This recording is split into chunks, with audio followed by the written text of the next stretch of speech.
నమస్కారం ఘంటారావానికి స్వాగతం. ముందుగా ప్రధానాంశాలు. వరంగల్ జిల్లా ముత్తోజీపేటకు చేరుకున్న శంకర్ గౌడ్ మృతదేహం. డ్రైవర్ స్వగ్రామంలో భారీగా మోహరించిన పోలీసులు.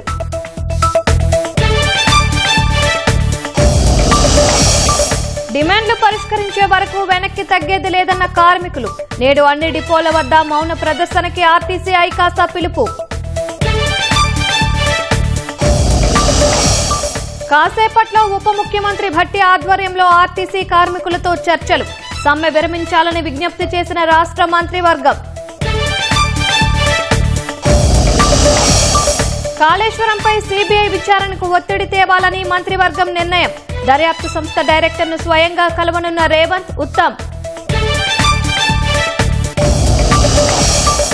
ఇరాన్తో దీర్ఘకాలిక ఒప్పందం కోసం తొందరపడటం లేదన్న అమెరికా. టెహరాన్ నాయకత్వం గందరగోళంలో ఉందన్న ట్రంప్.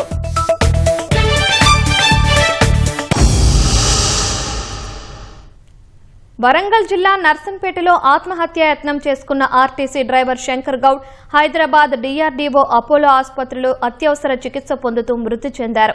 అంతకుముందు వరంగల్ ఎంజీఎంలో ఐసీయూలో చికిత్స అందించిన వైద్య బృందం ప్రత్యేక పర్యవేక్షణలో హైదరాబాద్ కు తరలించారు. సిపిఆర్ చేసి బాధితుడికి వెంటిలేటర్పై డాక్టర్లు వైద్యం అందించినా లాభం లేకుండా పోయింది. శంకర్ గౌడ్ కు చికిత్స అందుతున్న సమయంలో మంత్రి పొన్నం ప్రభాకర్ పరామర్శించి బాధిత కుటుంబానికి ధైర్యం చెప్పారు. వరంగల్ జిల్లా నర్సంపేటలో ఆర్టీసీ డ్రైవర్ ఆత్మహత్యాయత్నం ఘటన రాష్ట్ర వ్యాప్తంగా తీవ్ర కలకలం రేపింది. పట్టణానికి చెందిన నర్సంపేట డిపో డ్రైవర్ శంకర్ గౌడ్ అందరూ చూస్తుండగానే పెట్రోల్ పోసుకుని నిప్పంటించుకున్నారు. సహచర ఉద్యోగులు, పోలీసులు మంటలను ఆర్పేందుకు పలు ప్రయత్నాలు చేశారు. అప్పటికే ఒళ్లంతా కాలిపోయిన శంకర్ స్పృహ కోల్పోయాడు.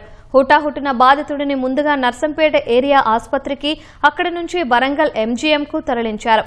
వరంగల్ జిల్లా collector Satyasarada, police commissioner Sanpreet Singh ముందుగానే ఎంజీఎం ఆసుపత్రికి చేరుకుని అత్యవసర విభాగంలో వైద్యులను సిద్ధంగా ఉంచి బాధితుడి ఆరోగ్య పరిస్థితిని దగ్గరుండి పర్యవేక్షించారు. మెరుగైన వైద్యం కోసం హైదరాబాద్ తరలించారు.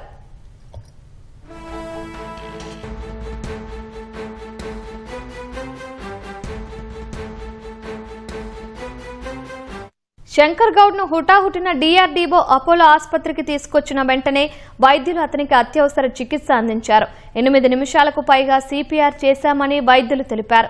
బాధితుడికి వెంటిలేషన్ మీదనే వైద్యం అందిస్తున్న క్రమంలో అర్ధరాత్రి 3 గంటల ప్రాంతంలో శంకర్ గౌడ్ ప్రాణాలు విడిచినట్లు తెలుస్తోంది. శంకర్ గౌడ్ మృతదేహానికి పోస్టుమార్టం నిర్వహించి ఇంటికి తీసుకువెళ్తున్నట్లు బంధువులు తెలిపారు.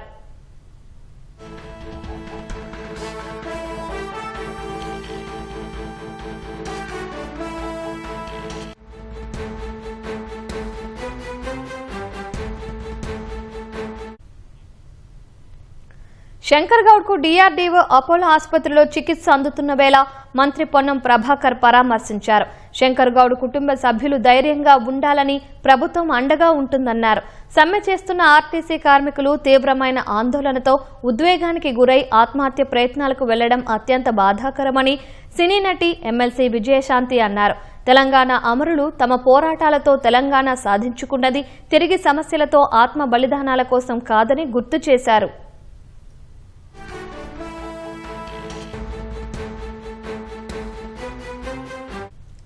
అంతకుముందు ఎంజీఎంలో శంకర్ గౌడ్ కు చికిత్స అందుతున్న సమయంలో మాజీ మంత్రి ఎర్రబెల్లి దయాకరరావు, నర్సంపేట మాజీ ఎమ్మెల్యే పెద్ది సుదర్శన్ రెడ్డి పరామర్శించారు. కార్మికుడి ఆత్మహత్యాయత్నం ఘటన బాధాకరమన్నారు. ప్రభుత్వం వెంటనే సానుకూల ప్రకటన చేయాలని, లేదంటే పార్టీ తరపున ఉద్యమిస్తామని హెచ్చరించారు. అటు జేఏసీ నాయకులు, కార్మికులు ఎవ్వరూ ఉద్వేగానికి గురై ఆత్మహత్యలకు పాల్పడవద్దని కోరుతున్నారు. వరంగల్ జిల్లా నర్సంపేట మండలం ముత్తోజీపేటకు డ్రైవర్ శంకర్ గౌడ్ మృతదేహం చేరుకుంది. కుటుంబ సభ్యులు మధ్యాహ్నం అంత్యక్రియలు నిర్వహించనున్నారు. ముత్తోజీపేట నుంచి మరింత సమాచారం మా ప్రతినిధి రవిచంద్ర ప్రత్యక్ష ప్రసారం ద్వారా అందిస్తారు. ఆత్మహత్య చేసుకున్నటువంటి నర్సంపేట డ్రైవర్ కోల శంకర్ గౌడ్ మృతదేహం ఇక్కడ వరంగల్ జిల్లా నర్సంపేట మండలం ముత్తోజిపేటకు ఆయన అల్లుడి నివాసానికి తీసుకొచ్చారు. ఆయనకి సొంత ఇల్లు లేదు, దీంతో ఆయన అల్లుడు ఉంటున్నటువంటి ఇంటికి తీసుకొచ్చారు. అలాగే ఉదయం నుంచి కూడా పెద్ద సంఖ్యలో ఆర్టీసీ జేఏసీ నాయకులు అలాగే కార్మికులు ఉద్యోగులు అందరూ వచ్చి ఇక్కడికి నివాళులు అర్పిస్తున్నారు. అలాగే ఇక్కడ ఆయనని నర్సంపేట డిపోకి తీసుకెళ్తామని చెప్పేసి చెప్పినా కూడా పోలీసులు అంగీకరించకపోవడంతో కార్మికులంతా కూడా రహదారి మీద బైఠాయించి ఆందోళన చేపట్టారు. వారి ప్రధాన డిమాండ్ ఏంటి అనేది వాడినడిగితే ఈరోజు ఆ నర్సంపేట ఆర్టీసీలో డ్రైవర్గా పనిచేస్తున్నటువంటి శంకర్ గౌడ్ ఆత్మహత్యయత్నం చేసుకోవడం జరిగింది. ఆయన మృతికి నర్సంపేట డిపోగా పనిచేస్తున్నటువంటి డిఎం గారు ప్రధాన కారకురాలు. ఎందుకు అంటే వాళ్ళు గత 2 రోజులుగా శాంతియుతంగా చాలా పీస్ఫుల్గా సమ్మె చేస్తున్నటువంటి సందర్భంలో వంట వార్పు చేసుకుంటామన్నా కానీ లేకపోతే టెంట్ వేసుకుంటామన్నా కానీ మొండిగా వ్యవహరించి వాటిని బేఖాతరు చేసింది. ఇవి మాట్లాడినటువంటి క్రమంలోనే దుర్భాషలు ఆడటం జరిగింది. ఈ క్రమంలోనే ప్రైవేట్ వెహికల్స్కి సంబంధించింది కూడా తీసుకొచ్చిన క్రమంలో ప్రైవేట్ వెహికల్స్ నడపొద్దని చెప్పేసి మాట్లాడితే కూడా మీరెవరు మాట్లాడడానికి అని చెప్పేసి ఆమె దురుసుగా ప్రవర్తించడంతో తన మనస్తాపానికి గురైండు. గత కాంగ్రెస్ ప్రభుత్వం ఏదైతే అధికారంలోకి రావడానికి ముందు మేనిఫెస్టోలో పెట్టిందో ఆ హామీని అమలు చేయమని చెప్పేసి కార్మికులు గత 2 రోజులుగా 3 రోజులుగా శాంతియుతంగా సమ్మె చేస్తూ ఉన్నారు. ఆయన ఇవన్నీ బేఖాతరు చేసి పట్టించుకుంటా ఉంది. ఈరోజు ఇందిరమ్మ రాజ్యంగా ప్రజారాజ్యంగా చెప్పుకుంటున్నటువంటి కాంగ్రెస్ పాలనలో ఈరోజు డెడ్ బాడీని కూడా తీసుకుపోయి ఆర్టీసీ కార్మికులుగా ఉన్నటువంటి శంకర్ గౌడ్ మృతదేహాన్ని ఆ డిపోకి తీసుకొని అక్కడ నివాళి అర్పించుకుంటామంటే కూడా దానికి కూడా అనుమతి లేదు. ఇక్కడ ఇంటికాడనే తీసుకొచ్చినాం, ఇంటి దగ్గర ఇక్కడి దాన సంస్కారాలు చేసుకోండి అని చెప్పేసి మాట్లాడుతున్నారు. తను 25 సంవత్సరాలుగా ఆర్టీసీ డ్రైవర్గా పనిచేస్తున్నా కూడా తనకు సొంత ఇల్లు కానీ గుంట జాగా కానీ లేదు. తన డెడ్ బాడీని కూడా చివరికి పెద్ద బిడ్డ అయినటువంటి వాళ్ళ అల్లుని దగ్గరికి తీసుకొచ్చి అక్కడనే ఖననం చేయాలని చెప్పేసి పోలీస్ డిపార్ట్మెంట్ వాళ్ళు చెప్తా ఉన్నారు. మేము వాళ్ళందరికీ కూడా విజ్ఞప్తి చేస్తా ఉన్నాం.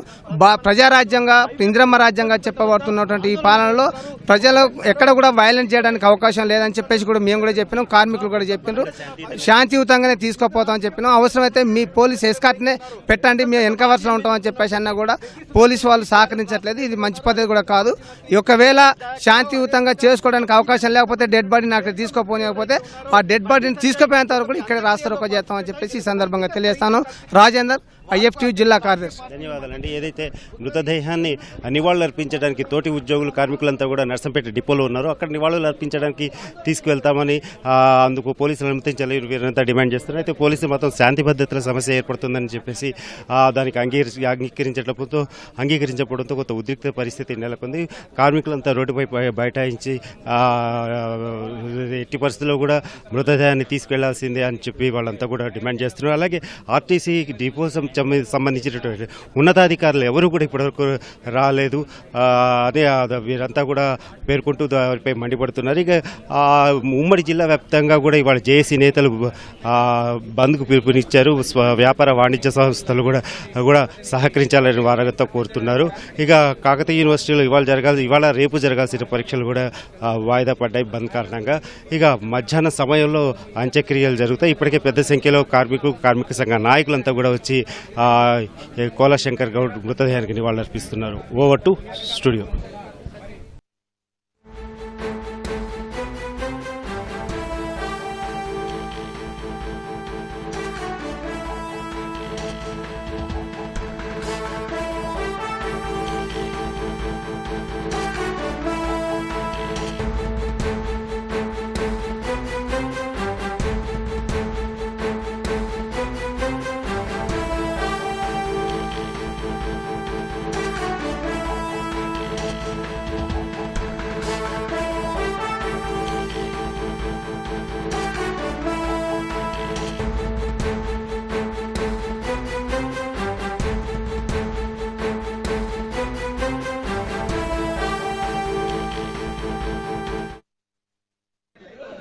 వరంగల్ జిల్లా నర్సంపేటలో ఆర్టీసీ డ్రైవర్గా పనిచేస్తున్నటువంటి కోల శంకర్ గౌడ్ నిన్న ఆత్మహత్యానికి ప్రయత్నించి ఆ తర్వాత హైదరాబాద్ ఆసుపత్రిలో చికిత్స పొందుతూ మృతి చెందారు.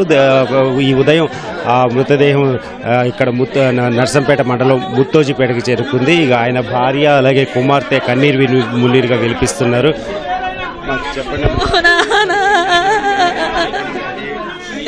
మా నాన్న ఇట్లా చేసుకుంటాడని మాకు తెలియదు అయ్యా, మాకు తెలియదు. వేరేటోళ్ళు ఫోన్ చేస్తే మేము పోయినాం అక్కడికి. మా నాన్న మమ్మల్ని ఎట్లా చదివిండు చిన్నప్పటి నుంచి మాకు తెలుసు. కష్టపడి ఇల్లు కిరాయిలా కుండుకుంటూ ఈ సొంత ఇల్లు కూడా లేదు మా నాన్నకి. మా అమ్మను నన్ను అట్లా చదివిండు. ఈ కార్మికులు 40 మంది కార్మికుల కోసం కిరోసిన్ పోసుకొని అంటించుకున్నాడు. మీరే న్యాయం చేయాలి ప్రభుత్వానికి. వాళ్ళకి ఏం చేస్తారో మా అమ్మను మా తమ్ముని మాత్రం మీకే తెలియాలి, మీకే అప్ప చెప్తే. మాకేం లేదన్నా, వాళ్ళకేం లేదు, సొంత ఇల్లు లేదు, మాకేది లేదు.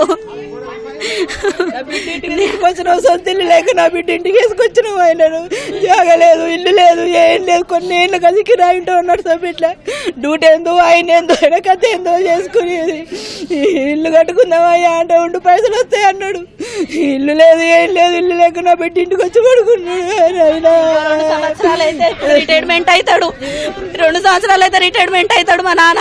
2 సంవత్సరాలకి ఇప్పుడు పైసలు వస్తాయి కదా రిటైర్మెంట్ అయితే. నాకు అప్పుడు ఏమి ఇయ్యలే, కట్నం ఇయ్యలే, నా పిల్లలకి ఇట్లా ఏం పెట్టలే. మాది లవ్ మ్యారేజ్. మా నాన్న సరే బిడ్డ నీకింత ఇస్తా, తమ్మునికింత సెట్ చేస్తా అని అన్నాడు. మా నాన్న నమ్మకం మీదనే ఇన్ని రోజులు ఉన్నాం. మరి మాకు ఇప్పుడు ఎవరు లేరే, దిక్కు లేదు. కార్మికుల కోసానికే పోరాడి ఆయన ప్రాణం తీసుకున్నాడు కాదు సారు. వచ్చిండు చాలా 8 మంది డాక్టర్లు వచ్చిండు, చాలా మంది డాక్టర్లు వచ్చిండు, జేఏసీలు వచ్చిండు, పొన్న ప్రభాకర్ గారు వచ్చిండు, అందరు వచ్చినా ఏం లాభం. ఆయనకి కాపాడుండే అని చెప్తా కూడా కాపాడదామమ్మా, బాగానే ఉంటున్నాడు తీరడం చనిపోయాడని చెప్పింది.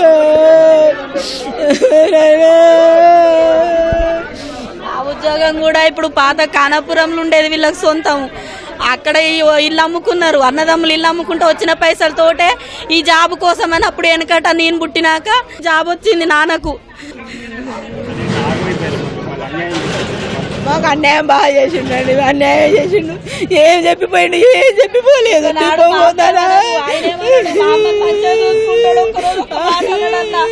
ఇల్లు దాటి బయటికి పంపించాడు. మమ్మల్ని ఎందుకు ఇట్లా అన్యాయం చేసిపోయిండు ఆయన. ధన్యవాదాలండి. తమల్ని అన్యాయం చేశారని ఆగం చేసి వెళ్ళిపోయాడని చెప్పేసి ఆయన భార్య కోలశంకర్ గౌడ్ భార్య అలాగే కుమార్తె ఆవేదన వ్యక్తం చేస్తున్నారు. ఇక మొత్తం ఉమ్మడి వరంగల్ జిల్లా వ్యాప్తంగా జేఏసీ నేతలంతా ఇక్కడికి వచ్చి ఆయనకి నివాళులు అర్పించారు. అలాగే మరి కాసేపట్లో కూడా పెద్ద సంఖ్యలో ఉమ్మడి వరంగల్ జిల్లా వ్యాప్తంగా జేఏసీ నేతలంతా కూడా ఇక్కడికి వస్తున్నారు. అలాగే మధ్యాహ్నం సమయంలో ఆయన అంత్యక్రియలు జరుగుతాయి. కెమెరామెన్ ఇస్మాయిల్తో రవిచంద్ర, ఈటీవీ న్యూస్, నర్సంపేట మండలం, ముత్తోజిపేట. ఆర్టీసీ కార్మికుల సమ్మె 3వ రోజు కొనసాగుతోంది. ప్రయాణ ప్రాంగణాలు వెలవెలబోతున్నాయి. కాసేపట్లో మంత్రులతో ఆర్టీసీ, జేఏసీ నేతలు చర్చలు జరపనున్నారు. మరింత సమాచారాన్ని మా ప్రతినిధి శ్రీపతి శ్రీనివాస్ ప్రత్యక్ష ప్రసారం ద్వారా అందిస్తారు. 3వ రోజు ఆర్టీసీ సమ్మె ప్రశాంతంగా కొనసాగుతుంది. ప్రస్తుతం మనము జేబీఎస్ బస్టాండ్లో ఉన్నాము. ఇక్కడ డిపోలన్నీ బస్సులన్నీ కూడా కేవలం డిపోలకే పరిమితమై రాష్ట్ర వ్యాప్తంగా కూడా ఈరోజు ఆర్టీసీ జేఏసీ మౌన ప్రదర్శనకు పిలుపునిచ్చింది. అందులో భాగంగా అన్ని డిపోల ముందు కూడా మౌన ప్రదర్శనలు చేస్తున్నారు. అయితే ఇక ప్రయాణికులు కూడా చాలా కష్టాలు పడుతున్నారని చెప్పవచ్చు. ముఖ్యంగా ఉద్యోగులు, వివిధ ప్రాంతాలకు వెళ్లాల్సినటువంటి వాళ్ళు, రాష్ట్రంలోని వివిధ జిల్లాల నుంచి వచ్చిన వాళ్ళంతా కూడా ప్రధానమైనటువంటి బస్ స్టేషన్లు ఎంజీబీఎస్ కావచ్చు, జేబీఎస్ కావచ్చు, ఆయా ప్రాంతాలకు వచ్చిన వాళ్ళంతా కూడా ఇక్కడ దిగినటువంటి సిటీ బస్సుల నుంచి వివిధ ప్రాంతాలకు వెళ్లేందుకైతే కష్టాలు పడుతున్నారని చెప్పొచ్చు. వాళ్ళంతా కూడా ప్రైవేట్ ఆపరేటర్లను, ముఖ్యంగా క్యాబ్లు కావచ్చు, ఓలా, ఊబర్ వంటి వాటిని ఆశ్రయిస్తున్నారు. కొంతమంది అయితే మెట్రోను ఆశ్రయిస్తున్నారు, మరి కొంతమంది ఎంఎంటీఎస్ రైళ్లను కూడా ఆశ్రయిస్తున్నారు. ఈ నేపథ్యంలో అయితే బస్టాండ్లు అన్నీ కూడా చాలా నిర్మానుష్యంగా కనబడుతున్నాయని కూడా చెప్పవచ్చు. ఇక మరొక పక్క ఆర్టీసీ జేఏసీని ప్రభుత్వం చర్చలకు పిలిచింది. ఈరోజు ఉదయం 10 గంటలకు సెక్రటరియట్లో చర్చలకు పిలుస్తున్నట్టు అధికారికంగా ఆర్టీసీ యాజమాన్యం అయితే జేఏసీని ఆహ్వానించింది. ఇక కమిటీ సభ్యులు, సీనియర్ ఐఏఎస్ కమిటీ సభ్యులు, అందులో ఉన్నటువంటి వికాస్ రాజ్ కమిటీ చైర్మన్గా ఉన్నారు, దానకిషోర్, అదేవిధంగా సందీప్ కుమార్ సుల్తానియా, ఆర్టీసీ ఎండీ నాగిరెడ్డి ఇందులో సభ్యులుగా ఉన్నారు. వీళ్ళంతా ఉదయం 10 గంటలకు ముందుగా జేఏసీ నేతలతో సమావేశం అవుతారు. వాళ్ళు అనుకున్నటువంటి 31 డిమాండ్లు, వాటికి సంబంధించినటువంటి అంశాలు, ఆర్థికపరమైన అంశాలు, ఇప్పటికిప్పుడు తీర్చాల్సినటువంటి అంశాలు, వాటి మీద సుదీర్ఘంగా చర్చిస్తారు. చర్చించిన తర్వాత మళ్ళీ డిప్యూటీ సీఎం బట్టి బట్టి విక్రమార్క రవాణా శాఖ మంత్రి పొన్నం ప్రభాకర్తో కూడా మరొకసారి సమావేశం ఉండే అవకాశం ఉంటుంది. ఆ సమావేశంలో అయితే కీలక నిర్ణయం తీసుకునే అవకాశం ఉంటుంది. దాంతోపాటు సబ్ కమిటీ దీనికోసం ఆర్టీసీ జేఏసీ వాళ్ళతో చర్చించేందుకు అయితే ప్రభుత్వం ఒక కేబినెట్ సబ్ కమిటీని కూడా ఏర్పాటు చేసింది. కేబినెట్ సబ్ కమిటీ కూడా వీళ్ళకి సంబంధించినటువంటి అంశాలపై చర్చించి వీలైనంత త్వరగా దానికి సంబంధించినటువంటి అంశాల మీద కీలక నిర్ణయాలు వెలువడే అవకాశాలు అయితే కనబడుతున్నాయి. మరొక పక్క అయితే ఇది ఈరోజు చోటు చేసుకున్నటువంటి కీలక పరిణామంగా చెప్పుకోవచ్చు. జేఏసీ నేతలు కూడా చెప్తున్నారు. జేఏసీ చైర్మన్ వెంకన్న కావచ్చు, అదేవిధంగా JAC vice chairman Thomas Reddy కూడా చర్చలకు తమకు పిలుపు వచ్చిందని కూడా చెప్తున్నారు. బస్ భవన్ నుంచి బస్ భవన్లో ఉన్నటువంటి ఈడీ వెంకన్న, అదేవిధంగా సిపిఎం చీఫ్ పర్సనల్ మేనేజర్ ఉషారాని వాళ్ళకు ఫోన్ చేసి చర్చలకు రావాల్సిందిగా అధికారికంగా ఆహ్వానించారని చెప్తుంది. మొదటగా చర్చలు బస్ భవన్లో ఉన్నప్పటికీ అక్కడైతే కొంత ఇబ్బందికరమైన వాతావరణం ఉంటుందన్న ఉద్దేశంతో అక్కడి నుంచి నేరుగా సెక్రటరేట్కు చర్చల్ని మార్చినట్లు కూడా చెప్తున్నారు. ఇక ప్రస్తుతం జరుగుతున్నటువంటి సమ్మెకు సంబంధించినటువంటి డీటెయిల్స్ చూసుకుంటే జేబీఎస్ నుంచి ఉమ్మడి కరీంనగర్, ఉమ్మడి నిజామాబాద్, ఉమ్మడి మెదక్ జిల్లాలకు చెందినటువంటి బస్సులన్నీ కూడా జేబీఎస్ నుంచి వస్తుంటాయి. ఇక్కడ దాదాపు 1445 బస్సులు ప్రతినిత్యం ఇక్కడ నుంచి వస్తుంటాయి. ఎంజీబీఎస్ నుంచి అయితే దాదాపు 2600 పైచిలకు బస్సులు వెళ్తుంటాయి. అవన్నీ కూడా ఇప్పుడు కేవలం డిపోలకే పరిమితమయ్యాయి. కేవలం అద్దె బస్సులు, ఎలక్ట్రిక్ బస్సులు మాత్రమే అందుబాటులో ఉన్నాయి. ప్రయాణికుల సౌకర్యార్థం ఈ అద్దె బస్సులను నడిపిస్తున్నట్లు కూడా ఆర్టీసీ యాజమాన్యం ప్రకటించింది. మరొక పక్క సికింద్రాబాద్ రీజియన్లో కూడా ఈ తాత్కాలిక డ్రైవర్లకు సంబంధించినటువంటి నోటిఫికేషన్ జారీ చేశారు.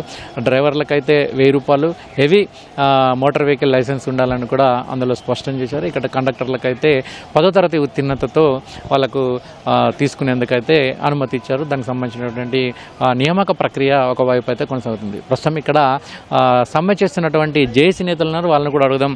ఇక్కడ ఏంటి సిచ్యువేషన్, ఎట్లా ఉంది వాళ్ళని అడుగుదాం. సార్, మీరు సమ్మె చేస్తున్నారు. ఈరోజు కార్యక్రమాలు ఏంటి? ఈరోజు జేఏసీ ఇచ్చిన కార్యక్రమం, సెంట్రల్ జేఏసీ ఇచ్చిన కార్యక్రమం, ఈరోజు మౌన ప్రదర్శన. అదేవిధంగా మా మిత్రుడు జేఏసీ నాయకుడు నర్సంపేట డ్రైవర్ గౌరవనీయులు శంకర్ గౌడ్ చనిపోవడం జరిగింది.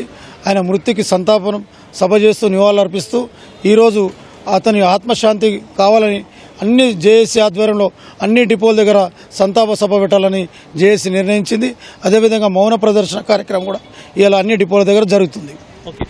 ఈరోజు బస్సుల పరిస్థితి ఏంటి? ఈరోజు చర్చలకు పిలిచారు కదా, మీ జేఏసీ నేతలు ఎవరెవరు వెళ్తున్నారు, ఏంటి అసలు? జేఏసీలో ఉన్న మొత్తం సంఘాలు, బయట ఉన్న 6 సంఘాలు కూడా ఖచ్చితంగా వాళ్ళందరూ ఈ యొక్క జేఏసీ నాయకులు ఎంబడ సమ్మె నోటీస్ నాయకులు కూడా బయటకెళ్ళి మద్దతు ఇస్తారు. కాబట్టి అందరూ కూడా 10:30కి ఏఐటీసీ ఆఫీస్కు రావడం జరుగుతుంది.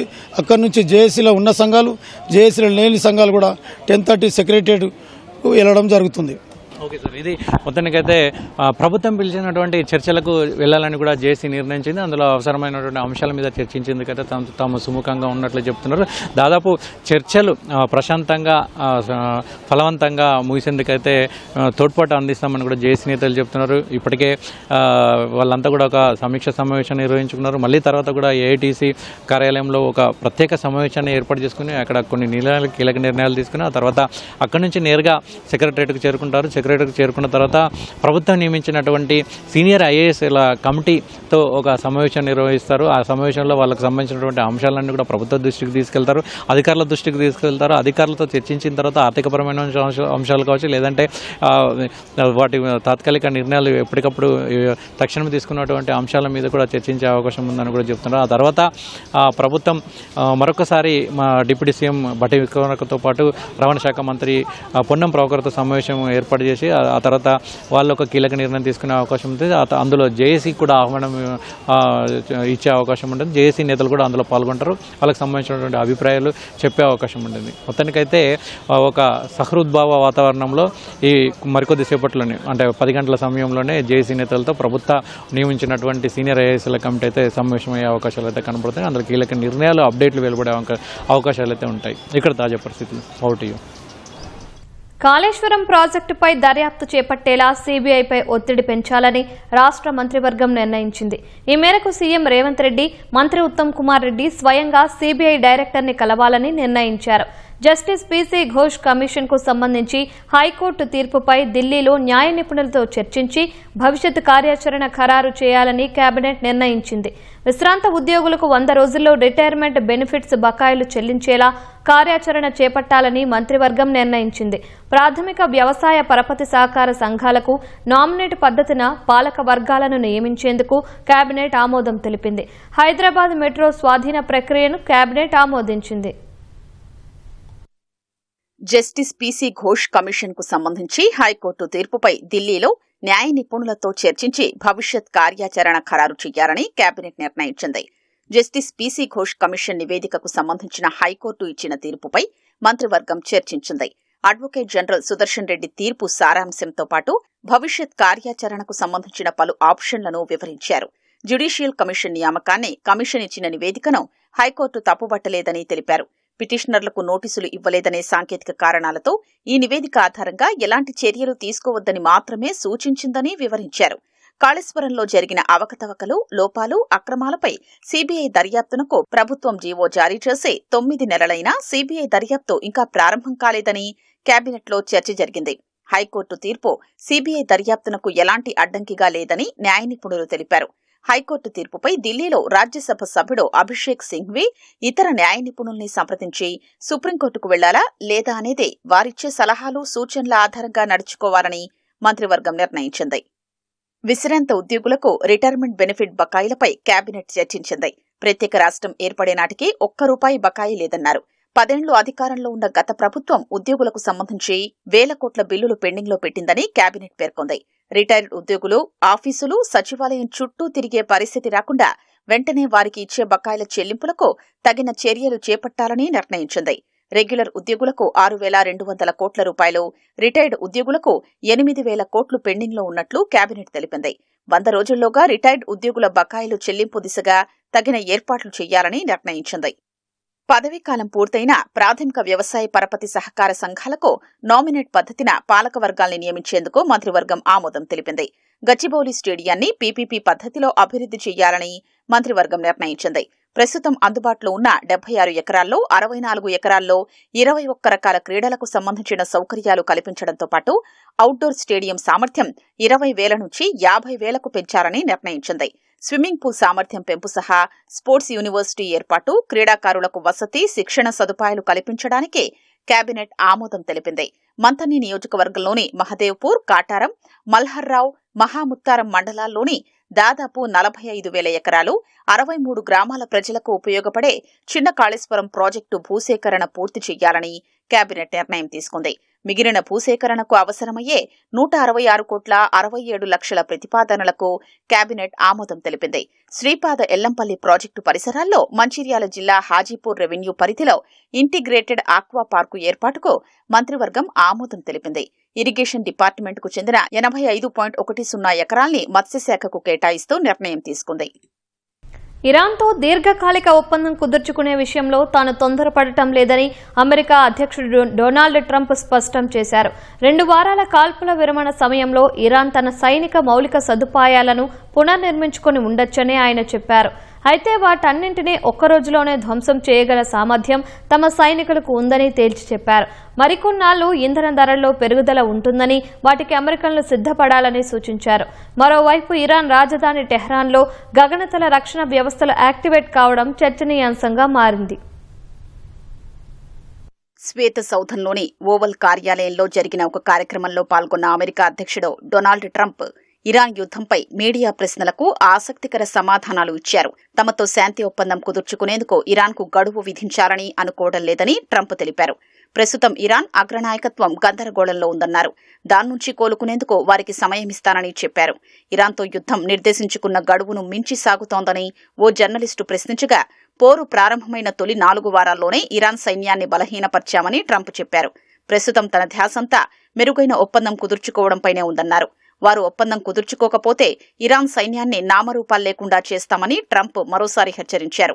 ఇప్పటికే ఇరాన్లోని 75% లక్ష్యాల్ని ధ్వంసం చేశామని తెలిపారు. ఇరాన్ తమతో ఒప్పందం కుదుర్చుకునే వరకు పోర్టుల దిగ్బంధనాన్ని కొనసాగిస్తామని ట్రంప్ పునరుద్ఘాటించారు. టెహరాన్పై అణుబాంబును ప్రయోగిస్తారా అని ప్రశ్నించగా, లేదని బదులిచ్చారు. ఈ సందర్భంగా కాల్పుల విరమణను 3 వారాలు పొడిగించేందుకు ఇజ్రాయెల్, లెబనాన్ అంగీకరించాయని ట్రంప్ ప్రకటించారు. Right now, we have it closed. We have total control of the strait. And the fact that it's closed, they would have opened it up 3 days ago. They came to us and they said, we will agree to open the strait. And all my people were happy. Everybody was happy except me. I said, wait a minute, if we open the strait, that means they're going to make $500 million a day. I don't want them to make $500 million a day until they settle this thing. So I'm the one that kept it closed. We have total control of it. And it'll open when they make a deal or something else happens that's very positive. Iran ప్రభుత్వంలో చీలికలు ఉన్నాయన్న America అధ్యక్షుడు Donald Trump వ్యాఖ్యల్ని ఆ దేశాధ్యక్షుడు సహా ఇతర నాయకులు ఖండించారు. సైన్యంలోని అతివాదులు, రాజకీయ వ్యవస్థల్లోని మితవాదుల మధ్య అంతర్గత కలహాలు ఉన్నాయని ట్రంప్ ఆరోపించారు. అతివాదులు, మితవాదులు అనే భావన తమ దేశంలో లేదని ఇరాన్ అధ్యక్షుడు Masoud Pezeshkian parliament speaker Mohammad Ghalibaf ఎక్స్లో పోస్ట్ చేశారు. తమంతా ఐక్యతతో పనిచేస్తామని తెలిపారు. సుప్రీం లీడర్కు విధేయుడిగా ఉంటామని తేల్చి చెప్పారు. తమ చర్యలతో దురాక్రమణదారుల్ని పశ్చాత్తాపడేలా చేస్తామని హెచ్చరించారు. ఒక్కడే దేవుడు, ఒక్కడే నాయకుడు, ఒక్కటే దేశం, ఒక్కటే మార్గమని రాసుకొచ్చారు. ఇదే సమయంలో ఇరాన్ రాజధాని టెహరాన్లో గగనతల రక్షణ వ్యవస్థలు క్రియాశీలం కావడం చర్చనీయాంశంగా మారింది. దాడులు జరిగినప్పుడే వాటిని క్రియాశీలం చేస్తారు.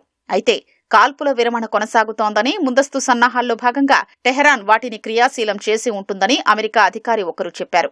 అమెరికా అనుమతిస్తే ఇరాన్ను రాతి యుగానికి తీసుకెళ్లేందుకు సిద్ధమని ఇజ్రాయెల్ రక్షణ మంత్రి కాడ్జీ చెప్పారు. ముందు ఖమేనీ వంశాన్ని నాశనం చేస్తామని వివరించారు. మరోవైపు దక్షిణ లెబనాన్లో 3 హెజ్బొల్లా మిలిటెంట్లను హతమార్చామని ఇజ్రాయెల్ సైన్యం ప్రకటించింది. తమ ఫైటర్ జెట్పై హెజ్బొల్లా క్షిపణిని ప్రయోగించడంతో దాడి చేశామని వివరించింది. కాల్పుల విరమణ ఒప్పందాన్ని హెజ్బొల్లా పదే పదే ఉల్లంఘిస్తోందని ఆరోపించింది. ఉత్తర ఇజ్రాయెల్ దిశగా రాకెట్లు ప్రయోగించామని హెజ్బొల్లా తెలిపింది. అయితే వాటిని అడ్డుకున్నామని ఇజ్రాయెల్ సైన్యం వివరించింది.